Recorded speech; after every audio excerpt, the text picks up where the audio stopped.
हे everyone, Jharkhand BSc nursing और Jharkhand paramedical का syllabus को लेकर बहुत ज़्यादा डाउट्स रहता है लोगों को दैट कि सिलेबस इसका कहाँ से आता है, क्या नीट का जैसा सिलेबस है सिमिलर, एंड क्या न्यू एनसीईआरटी फॉलो किया जाता है लाइक सीबीएसई पैटर्न पे, या फिर ओल्ड एनसीईआरटी फॉलो किया जाता है।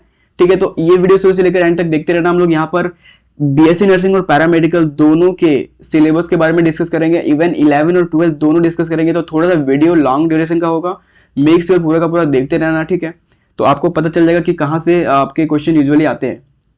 ठीक है, आगे बढ़ने से पहले बता देना चाहता हूँ कि झारखंड पैरामेडिकल और नर्सिंग में फिजिक्स के क्वेश्चन किस तरीके के आते हैं, सबसे पहले उसके बारे में डिस्कस कर लेंगे ना।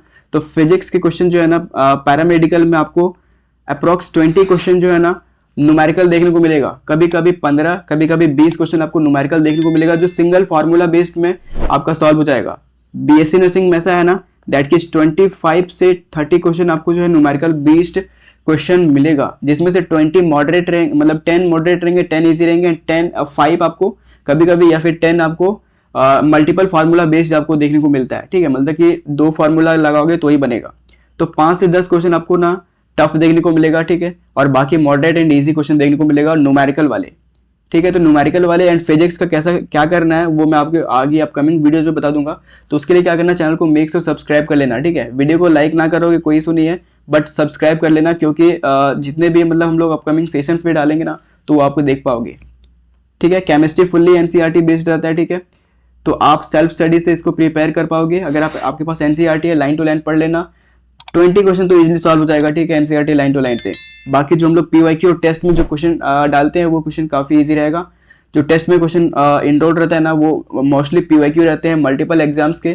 ठीक है, like MP PMT and Kerala PMT. ठीक है, जो ओल्ड हो चुके हैं वो सब क्वेश्चन आते हैं। तो टेस्ट सीरीज अगर अभी तक आप लोगों ने ज्वाइन नहीं किया झारखंड पैरामेडिकल और झारखंड बीएससी नर्सिंग का, तो ज्वाइन कर लो। डिस्क्रिप्शन में आपको लिंक मिल जाएगा, उस लिंक पे आप टैप करोगे, 199 का पे करोगे एंड आप टेस्ट सीरीज में ज्वाइन हो जाओगे।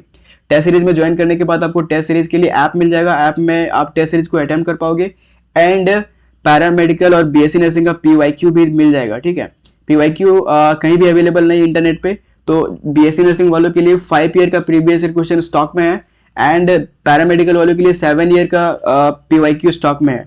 ठीक है, तो वो आपको फ्री मिल जाएगा, जस्ट आपको टेस्ट सीरीज ज्वाइन करना है। डिस्क्रिप्शन में ज्वाइन करने के बाद आपको पूरा का पूरा कंप्लीट हेल्प मिल जाएगा हमारी टीम के थ्रू। ऑलराइट, तो सबसे पहले सिलेबस के बारे में डिस्कस करते हैं विदाउट एनी डिले। बहुत हो गया, ठीक है, तो देख लो।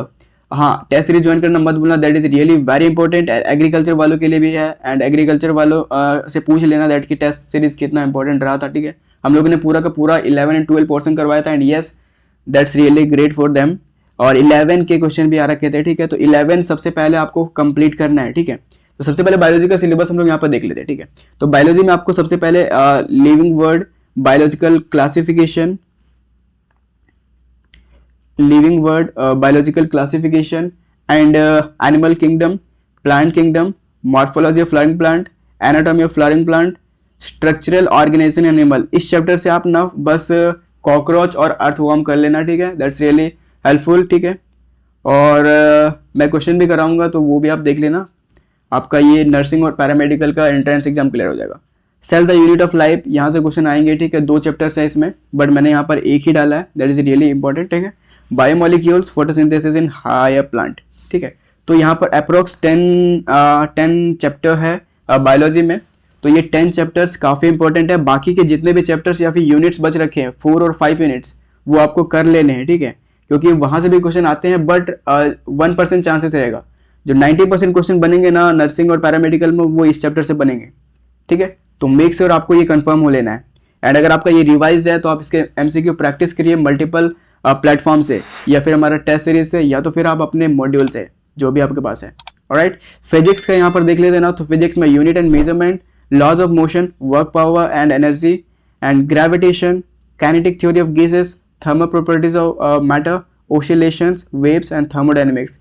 This is the very important chapters and yes, आप लोगों को गैप्स क्यों देखने को मिल रहा है, बिकॉज ये टेस्ट सीरीज का शेड्यूल है। टेस्ट सीरीज हमारा 15 मई से स्टार्ट होने वाला है। ठीक है, 15 मई से जिन लोगों को भी अटेम्प्ट करना है ना, मेक श्योर ज्वाइन कर लेना। 15 मई से है, देख सकते हो, फिर नेक्स्ट डे 17 को है, फिर 19 को है, फिर 21 को है एंड हम लोग 31 मई तक ना क्लास 11 का कंप्लीट पोर्शन कंप्लीट कर लेंगे।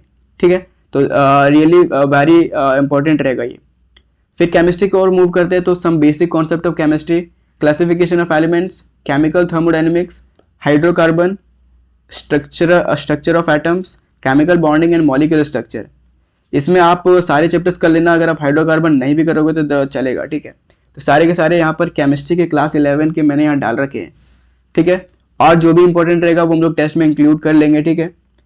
और ये हो गया क्लास 11 का syllabus. Now move to next, that is class 12, ठीक है। तो मैं क्लास 12 का सिलेबस आपको दिखाता हूँ। This is the class 12 syllabus, ठीक है। एंड फाइनली क्लास 12 में मैंने यहाँ पे रेड मार्क भी करा है एंड येलो मार्क भी करा है एंड कुछ कुछ ग्रीन भी मार्क करा है, ठीक है। तो वो वहाँ से क्वेश्चन मोस्टली बनते हैं, ठीक है। तो देख लो, पहला बायोलॉजी का ह्यूमन हेल्थ एंड डिजीज, 4 से 5 क्वेश्चन आ रखे थे लास्ट एग्री नर्सिंग के एंट्रेंस एग्जाम में और पैरामेडिकल के एंट्रेंस एग्जाम में। तो 5 मार्क्स मतलब कि बहुत ज़्यादा वेट रखता है, ठीक है, human health and disease. Evolution से भी 2 question, microbes in human welfare, जो क्वेश्चन का वेटेज है ना वो हमारा टेस्ट सीरीज में है, ठीक है। मतलब कि किस चैप्टर से कितने क्वेश्चन आ रखे थे वो वेटेज डला हुआ है, ठीक है। तो वो आप जब टेस्ट सीरीज ज्वाइन करोगे तो वो आपको पता चलेगा कि किस चैप्टर से कितने वेटेज रखे थे लास्ट ईयर के।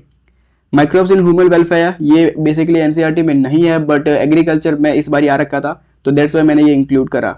ये एनसीईआरटी लाइन टू लाइन आप पढ़ लोगे तो चलेगा, ठीक है। इसका क्वेश्चन ना करोगे चलेगा। बायोटेक्नोलॉजी फिर आ गया हमारा red mark, that is very very important, ठीक है। 50% वेटेज रखा था नर्सिंग एंट्रेंस एग्जाम में, ये 4 चैप्टर्स ने, ठीक है। Reproduction in organism, sexual reproduction in flowering plant, human reproduction and reproductive health, ठीक है। तो यहाँ पर आपको क्लियर हो गया ये। फिर now move to next, that is environmental issues and after that it was ecosystem, organism and population and biodiversity and conservation, biotechnology principle and process, biotechnology and its application. दोनों का दोनों बायोटेक्नोलॉजी मैंने डाल रखा है क्योंकि यहाँ से लास्ट ईयर 4 क्वेश्चन आ रखे थे, ठीक है। 3 to 4 क्वेश्चन आ रखे थे। प्रीवियस क्वेश्चन अगर आपको मिला हुआ तो वहां से आप चेक कर लेना, ठीक है। फिजिक्स का देख लो, electric charges in field very important, current electricity very important. Usually question current electricity से आपको और ये magnetic effect of current magnetism से 7-8 क्वेश्चन आ जाते हैं, ठीक है। 6 क्वेश्चन आ रखे थे नर्सिंग के एंट्रेंस एग्जाम में। तो आप करंट इलेक्ट्रिसिटी कैसे कर पाओगे अगर आपका वीक है ना, तो दैट्स वेरी बैड। आपको फिजिक्स में अप्रॉक्स आपको 30 मार्क्स लाना पड़ेगा अगर आप ओबीसी कैटेगरी के हो, ठीक है। एंड यहाँ पर आपको 45 मार्क्स लाना ही पड़ेगा एंड यहाँ पर आपको 35 to 40 मार्क्स लाना पड़ेगा। देन ही आपका नर्सिंग के कॉलेज में एडमिशन होगा, गवर्नमेंट नर्सिंग कॉलेज में, ठीक है। अगर आप इतना अचीव कर पाते हो तो, ठीक है। मेक श्योर आप ये मार्क्स याद रखना, ठीक है। 35, 30 and 45, that's include near by, ये 100 के पास जा रहा है। केमिस्ट्री का देख लो, मैंने यहाँ पर magnetic effect of current and magnetism, electromagnetic induction, ray optics and after that wave optics, atoms, nuclei, electromagnetic electronic devices, फिर electrostatic potential and capacitance, alternating current, ठीक है। ये 3 चैप्टर भी बहुत इंपॉर्टेंट है, ठीक है। फिर क्लास 12 के सारे चैप्टर्स यहाँ पे एडेड नहीं है, ठीक है। जितने भी एडेड है काफ़ी है, ठीक है। ये हमारा टेस्ट सीरीज का डेट है, जून में हम लोग क्लास 12 को कवर कर लेंगे, ठीक है। कितना जून तक? 22 जून तक, ठीक है। और इसी ड्यूरेशन के बीच आपका एप्लीकेशन फॉर्म भी आ जाएगा तो आप फॉर्म फिल कर लोगे। हम लोग ऑलरेडी प्रिपेयर रहेंगे, आफ्टर दैट एमसीक्यू प्रैक्टिस करेंगे और मतलब जितने भी याद है वो करेंगे, ठीक है। तो फिर केमिकल काइनेटिक्स, केमिस्ट्री का, alcohol, phenol and ether, coordination compound. देखो 11 का केमिस्ट्री इंपॉर्टेंट है, ठीक है। 12 में उतने चैप्टर्स नहीं है जहाँ से क्वेश्चन बनते हैं, बट यहाँ से आपको 12 से क्वेश्चन बहुत कम आते हैं, ठीक है। तो 12 के क्वेश्चन आपको केमिस्ट्री में नहीं भी करोगे चलेगा, कम से कम 7 से 8 क्वेश्चन आपको 12 से देखने को मिलेगा, बाकी का रेस्ट आपको 11 से ही देखने को मिलेगा। Biomolecules, amines, aldehyde ketones and carboxylic acids, haloalkane and haloarenes, ठीक है। तो ये फाइनल मैंने क्लास 11 एंड 12 दोनों का आपको सिलेबस इस स्क्रीन पर दिखा दिया, ठीक है। एंड अभी इसके रिगार्डिंग कोई डाउट्स नहीं होगा, आपको सिंपली से क्या करना है, प्रिपरेशन करना है एंड टेस्ट सीरीज ज्वाइन नहीं किया तो टेस्ट सीरीज ज्वाइन करना है, अटेम्प्ट करना है टेस्ट एंड अपने मार्क्स को देखना है दैट के कितने मार्क्स मेरे आ रहे हैं, ठीक है। टेस्ट सीरीज का प्राइस बहुत ज़्यादा कम है, that is 199, everyone can afford, ठीक है। तो नो इशू, अगर आपको इशू जा रहा है फाइनेंशियल देन आप कॉन्टैक्ट कर लेना हमारा ईमेल आईडी पे, we will contact to you and yes. तो आज के इस सेशन में इतना ही, मिलते हैं अगले सेशन में। Thank you for watching everyone.